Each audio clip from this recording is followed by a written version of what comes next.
All right, we had some of the questions, or I guess suggestions for this session.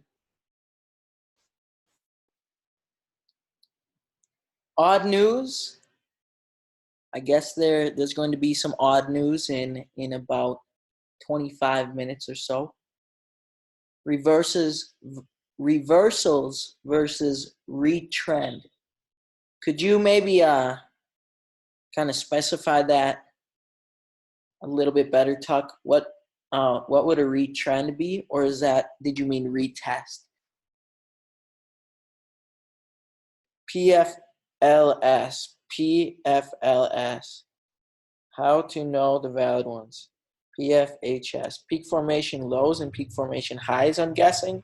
I honestly don't really use those, that strategy, I guess you could say. I don't really look for the peak formations. However, I'm always looking for the highs and the lows. Highs and the lows of the day, highs and the lows of the week. And I guess what I do is I sync that in with market structure. So if I see, the weekly structure is, for example, the midweek reversal structure, if we're talking about that, you'd look for the peak formation low or peak formation high at midweek, right? You'd look for that volatile move, or maybe induced by a news event or something like that. You'll see a lot of times the news events actually happen Wednesday and Thursday. Like the most of the high impact news events happen Wednesday and Thursday. Why is that? Because Sunday, Monday, Tuesday, they start creating that initial induction trend to induce retail in one direction, and then finally use that high impact news to get them trapped in that direction and move the market the other way. So I see we got some people in here. We got Brandon. I think Brandon just joined. We'll unmute. What's up? Yo, what's up, bro? How you doing?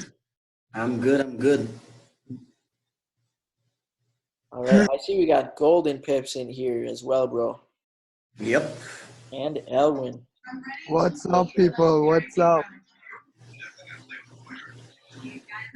All right. This is going to be an awesome session, you guys.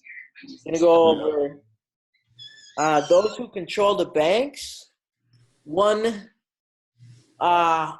This family, a person in this family said, "Give me control of a nation's money and I care not who makes its laws." Does anyone know who that is? Which family name that is? Apparently the net worth of this just one family is $500 trillion or so, I've heard. Yes, Christian, the Rothschilds.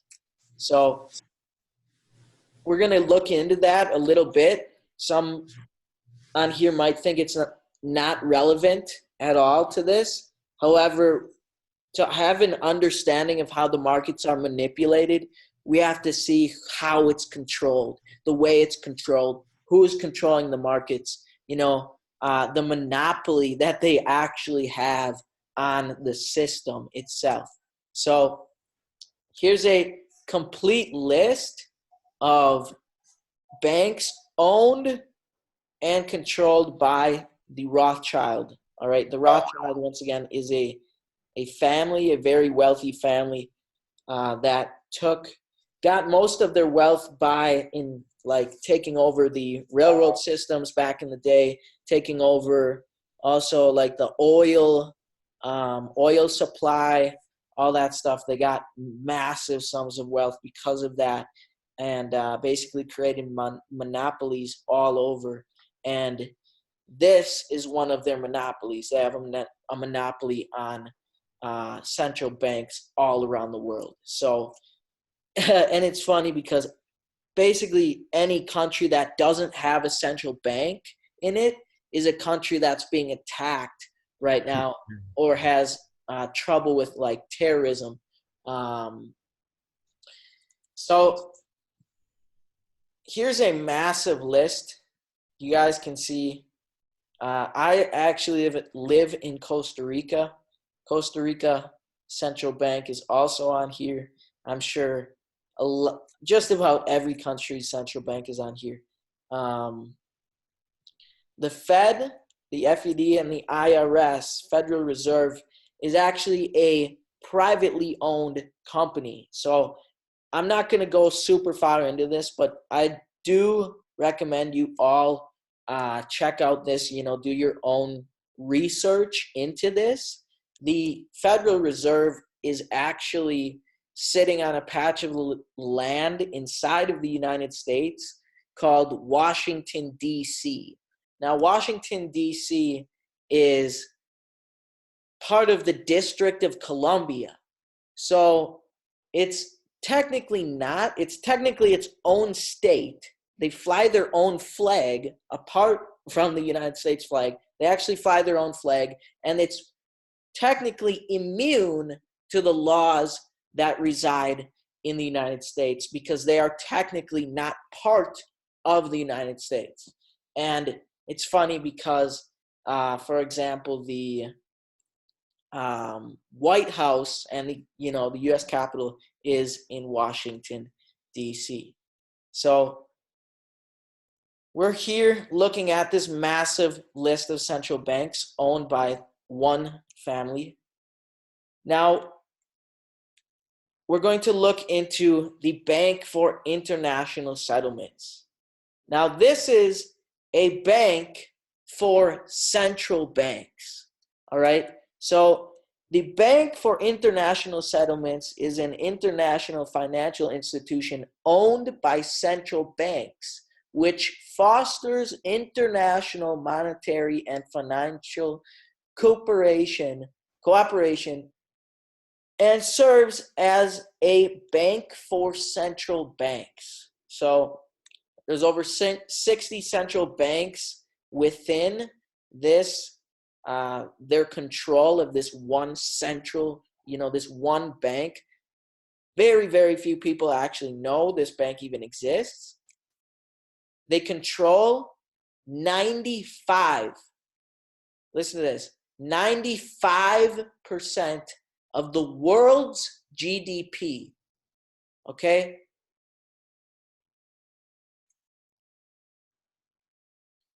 Established in 1930. So a lot of things have been established around this date, 1930, 1932, 1933. We're going to go really, really, really deep in the academy in the next coming lessons, courses, into why this is. However, let me just read this small quote for you guys. The BIS, the Bank for International Settlements, is owned by 60 central banks representing countries from around the world that together account for 95% of the world gross domestic product. That is insane. These people get together at the tower in Basel, Switzerland, a tower in Basel, Switzerland that basically that hosts the G meetings. So, for example, the G7, the G6, the G10, the G20 meetings, the super volatile news events that occur every once in a while that affect Forex. These are all orchestrated by this one bank. So it's pretty mind-blowing once you start to get a grasp of, the monopoly going around here, the type of control that these people actually have. However, it is more comforting when you have the upper hand by understanding the types of manipulation or the techniques that they use to screw us over on a daily basis. Once you understand this, you can use it to your favor. So we can see here we're going over the signature trade, you guys. Last week was NFP.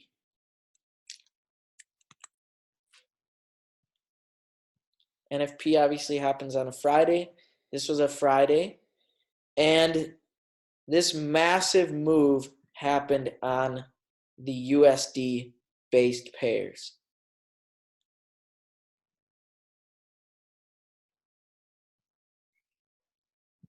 A beautiful wedge formation, breakout, induce the buy one last time, going with the trend.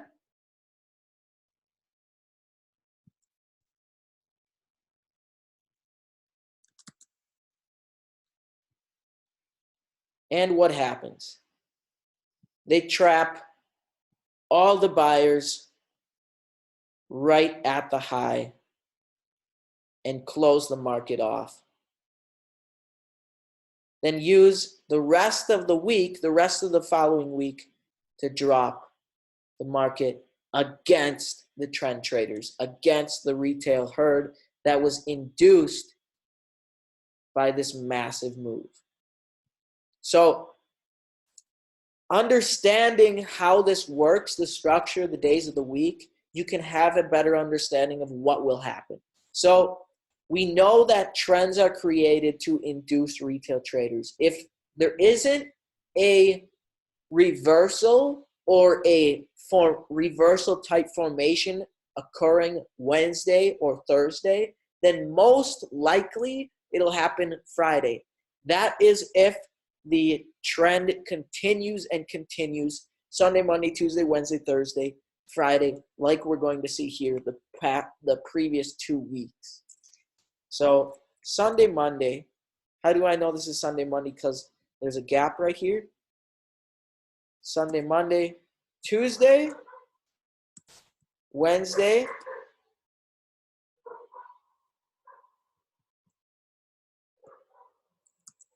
Thursday, and we have Friday. And we can see the previous week, Friday, Thursday, Wednesday, Tuesday, Sunday, Monday. So this is what I was trying to explain. Sunday, Monday, Tuesday, Wednesday, Thursday, and then finally Friday. Okay, the entire week was spent in a downtrend or in a trending environment, a trending market, right? Sunday, Monday, Tuesday, Wednesday.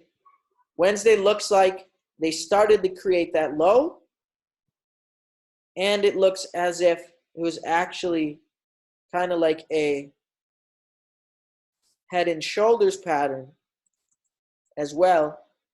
However, we really don't even look at that. What we need to be looking at is at the lows, the highs, the structure, the trend, the signature trade, okay?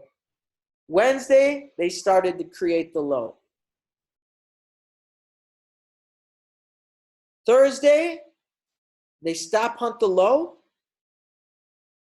They create the low, the final low of the week.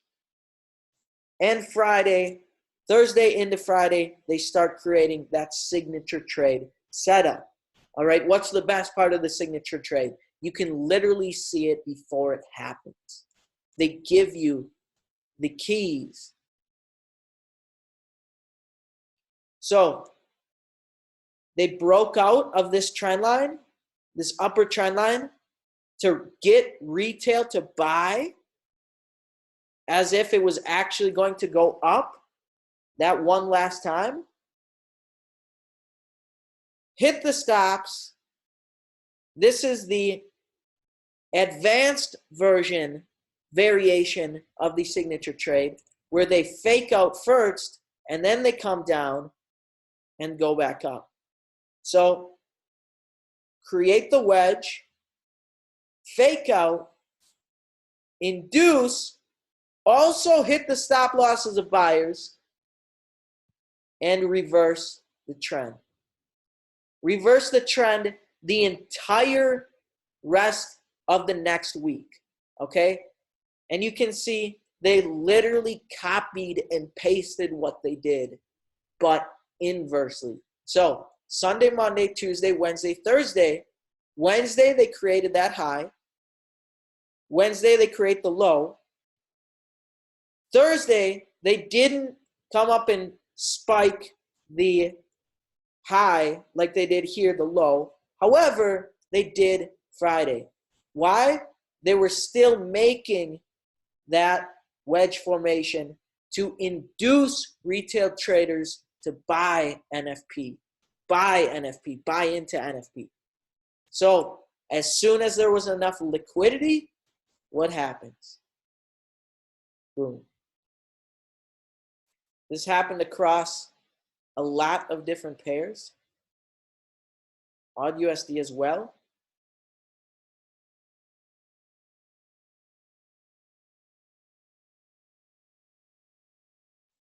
We have Friday, Thursday, Wednesday, Tuesday, Sunday, Monday. Spent most of the week in that uptrend, supposed uptrend. You know, these are the people that are literally creating the trends for us, you guys, so that you follow it. Sunday, Monday, Tuesday, Wednesday, Thursday, Friday, NFP, momentum, everybody starts buying. Why? Mostly because of this massive green candle, or whatever the percentages of the news event were that were, you know, that are being, it's a bunch of BS perpetuated by these guys. If you understand the pattern, that's really all you need. That's really all you need to know. So here's a great example on gold. This was sent to the academy before it happened. Sunday, Monday, Tuesday, Wednesday. Wednesday, that high was created. What happens? Wedge formation, the breakout, induction, NFP. What's up here? This is our stop hunt zone. Why and why? I was actually going to put the red zone a little bit lower like this. However, I took the time to go into the 4-hour chart and see that there was a structure right here that I needed to take into account for. Why? Because it's just a tad higher than this structure right here. And they were most likely going to grab any orders or search for liquidity above this structure right here, and then reverse. That's exactly what we saw happen. What might we project now? We may project a complete shift or change in trend. However, we don't want to over anticipate anything. Wait for the,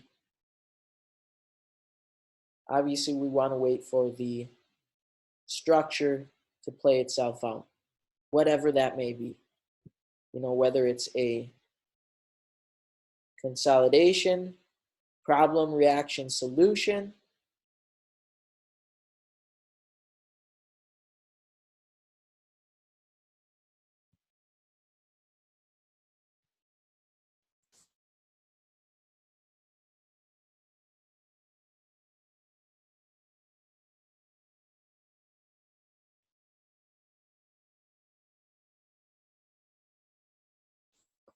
Alrighty. What do you guys think?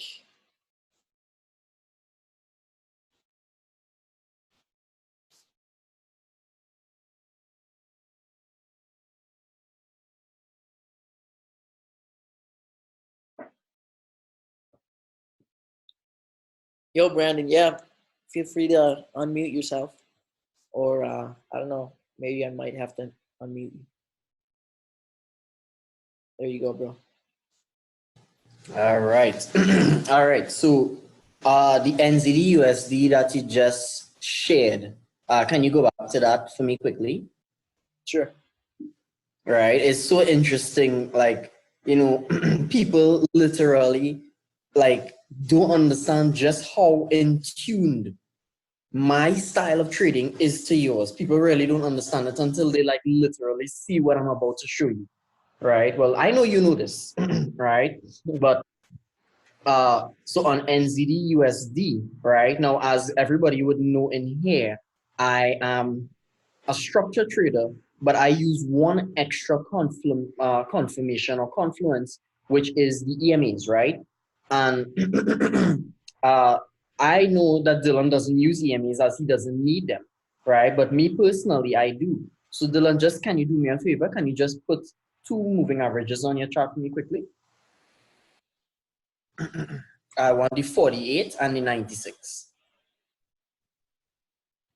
All right. So my my take on this is, as you would know, the ECR is actually a subject to Dylan's signature trade and to the midweek reversal and all of that, right?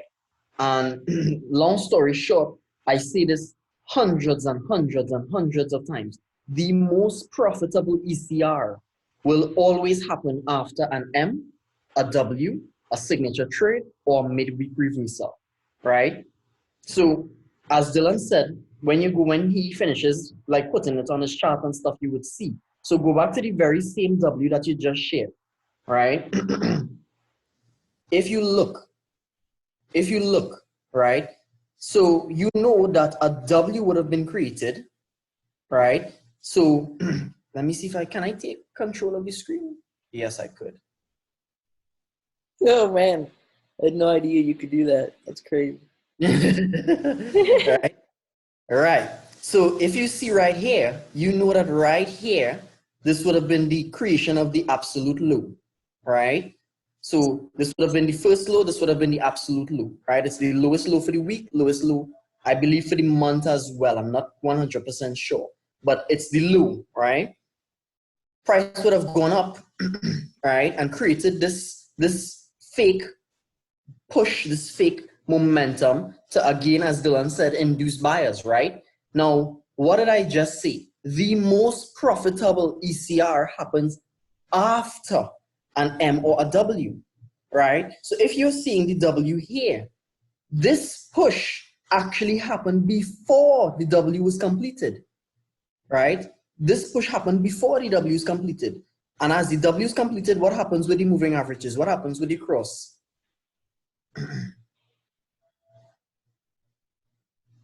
And then the very same way that Dylan would have caught it, so would have I. I would have caught the same thing. Now, my style of trading actually, oh gosh, what am I doing?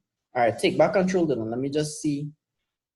All right, take back control, just zoom out, right? But basically, my style of trading is literally akin to me just wanting that extra confirmation. So for me, right, I want that one extra thing just to confirm to me that yes, that is indeed a reversal. So I may not get in at the absolute low or the absolute high, but I get many chances at getting in from a really low position. And it's the same thing. I'm literally following the exact same setup, obvious trend, traps, inductions, and all of that. And I'm literally just applying the moving averages in a fashion to give me that one extra little training wheel, that one extra little thing, just to tell me, yes, Brandon, this is it here. You guys see that? That's what I do. It's literally the same thing Dylan does, just with one extra thing. That's it. So where Dylan would have a way more savage entry than me, right? Getting at the absolute low or the absolute high, right? I wouldn't get in at the absolute low, but I can still keep the same 10 pip stop loss, right? Sometimes Dylan would have maybe 10, maximum 15, right? I have the same ability to do that very same thing. You guys see that? Beautiful, bro. Very well said. Go ahead, take back control, bro. Yeah, I've seen that so many times, especially when I was in, using EMAs when we were trading together, bro. Like I would always, I would say to you guys, yo, it happens it always happens after the M's and W's. Yep. It's like it always can be used as an extra confirmation. It's really amazing. Now, as you know, and I mean, I know you know this because you don't use them, the EMAs are not crucial to trade how Forexia trades. I mean, the Forexia style is literally using structure to give us that advantage against the banks and give us that advantage against how they would manipulate price, right? EMAs are not necessary to do this. Me personally, the only reason I use EMAs is because I want that one extra thing. That's it. You understand? That's it. That's literally it. I just want that one extra thing. But it's not necessary, right? If you want to trade like me, right, then fine. But in terms of getting those 260 pip winners and stuff, trust me, all you really need to do is do exactly as Dylan does, and that's it. You're gravy, right? Because, I mean, that's what he does. That's what he does, right? So, guys, listen to this man. This man knows what he's doing. This man actually taught me. So, trust me. Trust me. The man knows his stuff. Just like Elwin says, if you miss the M or W, an ECR is a great way to get into the move. I've actually put EMAs in my chart after the M and W, after seeing the setup, just to see how it would play out after the correct. Because a lot of times it continues in that direction because the M or the W is just the initial, like the first phase, that first start, the pinnacle of the move. I would even go a step further to say the M or the W is just an entry technique, right? Yep, exactly. Because M or the W, what a lot of people try to do with the M's and the W's is literally just look at everything as an M. But an M is it's just an entry technique, right? You cannot find an M without the previous structure, the surrounding price action. So many people forget about the highs and the lows when trading M's. Correct. And they'll trade anything. It's like just trading anything. You could see this right here as an M all day long, but you're trading agent session. So obviously you're going to have an M's and W's all day long trading agent session. So it's always like understanding which session you're in, just the understanding of the basic concept of the market, structure, the concepts. It's like literally like as soon as you understand that how structure works, it's like second nature. Yep. Right? I think somebody actually said that it's like second nature, right? Once you understand how that structure works, and they can't pull the wool over your eyes once you understand that structure, right? News doesn't affect you, the manipulation doesn't affect you. You lose a lot less, right? And it's just amazing, bro. Like literally, if people truly sit and try to understand what Forex really is teaching, trust me. Mine's blowing. So we got like 5 more minutes left, you guys. We're gonna leave the last 5 minutes for questions. Anybody has any questions, feel free to shout them out.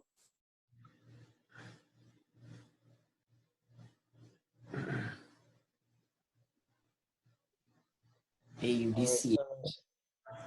Requesting odd CAD. I don't even have that one on my watch list. However, so for me, I would leave this alone.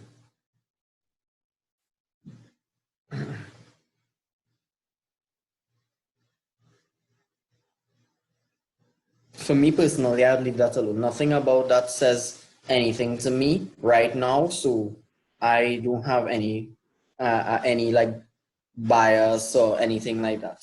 I don't know about Dylan, but me personally, I have nothing on this one.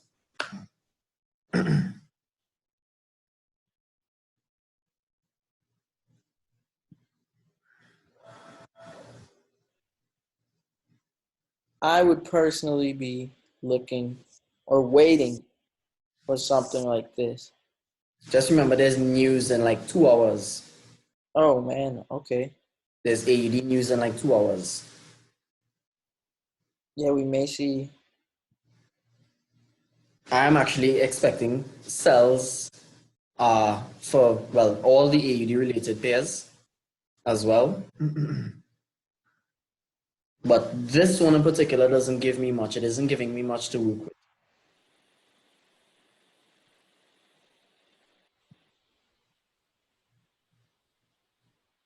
Yeah, I don't really have much to work with either, bro. But Yeah. like if I were to draw something up, that's basically what I would draw. I don't I don't know, it really doesn't look like the move could happen in the next 2 hours, because if it is a signature trade, they might, continue that It has consolidation a lot into of, the point. yeah, I agree. All right. Euro odd. Euro odd. Now that looks a lot better.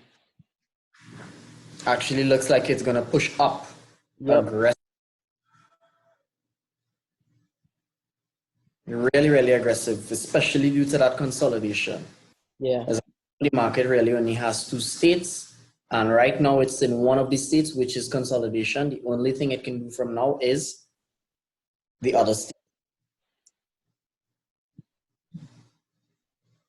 So it does actually look very healthy, but not because I think up means I'm gonna just randomly buy. That's just me. I won't just randomly buy. I need my entry criteria Wait, Brandon, to be but you don't fulfilled just take before. random trades, bro? No, No, I'm just joking, man. no, I do not.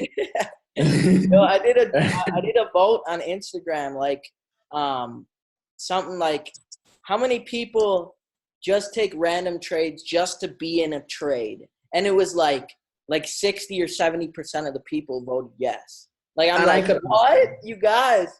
I could definitely understand because I have I was there. I've been there, done that. Anyway, you guys, we got less than a minute left. Really hope you enjoyed. I do believe Euro odd could have a move, something like this, signature trade type move. Brandon, do you want to say anything? Shout out. I would just say Elwin, Human. just study as much as possible. Listen, people don't get good at this without actually studying. That's all I have to say. Dylan, I think when you asked that poll maybe 8 months ago, I answered honestly, and it was yes, that I would enter. I hope you would answer no by now, bro. Of course. But yeah, I wanted to share that because just to say we all been there, guys. Been there, But done if you're upgrading every day, if you're progressing every day, man, get that shit out your system. Yep, exactly. Love it. Thank you guys for tuning in. Thank you, everybody. We got less than a minute left. See Peace, you guys.